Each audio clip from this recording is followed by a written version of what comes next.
ప్రస్తుతం తెలుగు రాష్ట్రాల్లో ఎక్కడ చూసినా కూడా పెట్రోల్ డీజిల్ కొరత మీద చర్చ అయితే నడుస్తూ ఉంది.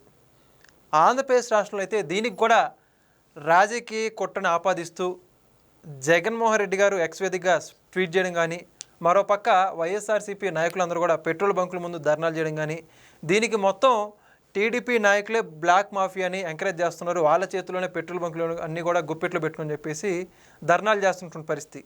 మరైతే ఇదే అంశానికి సంబంధించి పూర్తి విషయాలు తెలుసుకోవడానికి మనతో పాటు ఉన్నారు senior journalist doctor Kanakadurga Vadlamani గారు.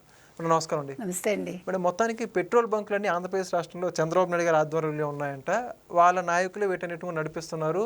పెట్రోల్ కొరత సృష్టించింది చంద్రబాబు నాయుడు వాళ్ళ బ్యాచే, ఈ విధంగా బ్లాక్ మార్కెట్లో అమ్ముకుంటుంది చంద్రబాబు నాయుడు బ్యాచ్ అని చెప్పేసి వైఎస్ఆర్సీపీ నాయకులు ఆందోళన చేస్తున్నారు. జగన్మోహన్ రెడ్డి గారు ట్వీట్ చేశారు. అవును, మరి ముఖ్యంగా ఏమంటారు? చాలా బాగా చెప్తాడు ఆయన. ఆయనదేం పోయింది. ఇప్పుడు యూకే వెళ్ళి కూర్చుని, మరి యూకే వెళ్ళాక ఏదో ఒకటి చేయాలి కదా, ఇంకా ఏం కుట్ర జరగలేదంటే అందరూ ఎదురు చూస్తున్నారు ఆంధ్రప్రదేశ్ ప్రజలు.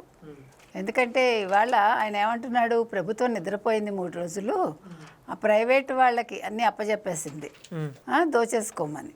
అది ఎలా అని అడగండి. ఇప్పుడు వైసీపీకి చెందిన ఒక ఐఏఎస్ ఆఫీసరు ఈ ప్రభుత్వంలో కొనసాగుతున్నాడు. ఆయన ఏం చేశాడు, కొన్ని లారీలు కేరళకు తరలించాడు, డైవర్ట్ చేశాడు. సో ఇక్కడ మరి మీకు కొరత ఏమవుతుంది ఆంధ్రప్రదేశ్లో? ఇంకొక విషయం, మీకు మొన్న వీళ్ళు 4 రోజులు 5 రోజులుగా వీళ్ళ సోషల్ మీడియా గగ్గోలు పెడుతుంది కదా వైసీపీది. మరి వాళ్ళకెలా తెలుసు రాబోతోంది కొరతని? కొరత రాబోతోందని వాళ్ళు ముందే హింట్ ఇచ్చారు. ఈ కొరత కోసం ఏం చేశారు వాళ్ళు? పెద్ద పెద్ద డ్రమ్ముల్లో, పెద్ద పెద్ద క్యానుల్లో, మీరు చూసారు ప్లాస్టిక్ క్యానుల్లో పెట్రోల్ పట్టుకెళ్ళారు కదా. ఆ పట్టుకెళ్ళిన వాళ్ళు ఎవరు అని వెరిఫై చేయండి మీరు. అవి ఎక్కడ దాచిపెట్టారు, ఇక్కడ బ్లాక్ చేశారని మీకు మొత్తం కుట్ర బయటపడుతుంది. అప్పుడు చంద్రబాబు నాయుడు కుట్ర చేశారా, జగన్మోహన్ రెడ్డి యూకేలో ఉండి కుట్ర చేయించాడా? ఇప్పుడు అర్థమైందా మీకు? ఇప్పుడు వాళ్ళ ఆరోపణ ఏంటి? 4th సాటర్డే సండే 2 రోజులు ప్రభుత్వం నిద్రపోయిందా? చంద్రబాబు నాయుడు ఏం చేస్తున్నాడు? చంద్రబాబు నాయుడు పెట్రోల్ తాగుతున్నాడు, మీరు వెళ్ళి చూశారు. లేదా పెట్రోల్ దాచుకున్నాడు ఆయన. పిచ్చి ఉండాలా, వేరు ఉండాలా వీళ్ళకి? ఏంటి అసలు ఏం మాట్లాడతారు? ప్రపంచం అంతా అల్లకల్లోలంగా ఉంటే ఇప్పుడు ఒక్క ఆంధ్రాలోనైనా ఈ కొరత వచ్చింది? తెలంగాణలో కూడా ఉంది కదా. నిన్నటి నుంచి పెట్రోల్ బంకులు ఎలా ఉన్నాయండి 3 రోజులుగా? అసలు ఎన్నాయి వాళ్ళకి ఎక్కిరిసిపోతున్నాయా? పెద్ద పెద్ద క్యూలు, బాటిల్స్లో పట్టుకెళ్ళాలా, చెంబుల్లో పట్టుకెళ్ళాలా, ఎందులో పట్టుకెళ్ళాలని. మరి ఇక్కడ ఎందుకు వచ్చింది? ఇక్కడైతే బీఆర్ఎస్ అయితే చేయలేదు, గ్యారంటీగా మనం చెప్పగలం. ఓన్లీ వైసీపీ చేస్తా. అంటే హైదరాబాద్లో కూడా వైసీపీనే చేసిందా? నిజంగానండి, మనం అడగాలి.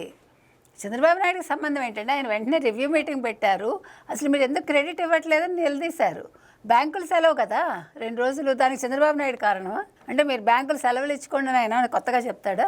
ఇంకోటి, అసలు కొరత లేకపోయినా కావాల్సిన జనాలు సహసిద్ధంగా వెళ్ళి 2 లీటర్లు కొట్టించుకోవాల్సిన చోట 10 లీటర్లు కొట్టించుకోవాలి. ఇది మీకు అదే చెప్తున్నా. మీరేం చేశారంటే వైసీపీ వాళ్ళు సోషల్ మీడియాలో ఒక అలజడి సృష్టించారు, ప్యానిక్ అయ్యేలా చేశారు. ప్రజలు భయపడి వాళ్ళకి అక్కర్లేకపోయినా పెట్రోల్ కొనుక్కుని నిలవ పెట్టుకుంటున్నారు. You got it? సో ఇప్పుడు దీనికి మూల కారణం ఎవరు? వైసీపీ, ముఖ్యంగా జగన్మోహన్ రెడ్డి. పైగా జగన్మోహన్ రెడ్డి ట్వీట్ చేస్తే తప్పే ఉంది, ఆయన నిజాలు మాట్లాడతాడు, ఈ నిజాలు మాట్లాడమనండి. ఇవాళ ఐఏఎస్ ఆఫీసర్ని బయటికి పిలవండి, ఆయన మీద చర్యలు చేపట్టండి. దీనికి అన్నిటికీ కారణం వైసీపీ, ఐఏఎస్ ఆఫీసరు వీళ్ళు. కాబట్టి ఇవాళ పెట్రోల్ బంకుల్లో స్టాక్ లేదు అని బోర్డు పెట్టడానికి సగం కారణం వైసీపీ. సగం ఎందుకు వైసీపీ అన్నానంటే సగం పెట్రోల్ పట్టుకెళ్ళింది వాళ్ళే. అందుకని మొత్తం ఇవాళ వైసీపీ వాళ్ళని మీరు ఒకసారి సెర్చ్ చేస్తే మీ దగ్గర బిల్స్ ఉంటాయి కదా, ఎవడు పెట్రోల్ కొట్టించాడని ఒకసారి వెరిఫై చేస్తే వదిలిపోతుంది మొత్తం. కాబట్టి కృత్రిమ దీనికి మూల కారణం, ముఖ్య కారణం, ఏకైక కారణం YCP, Jaganmohan Reddy. Thank you madam. Thank you.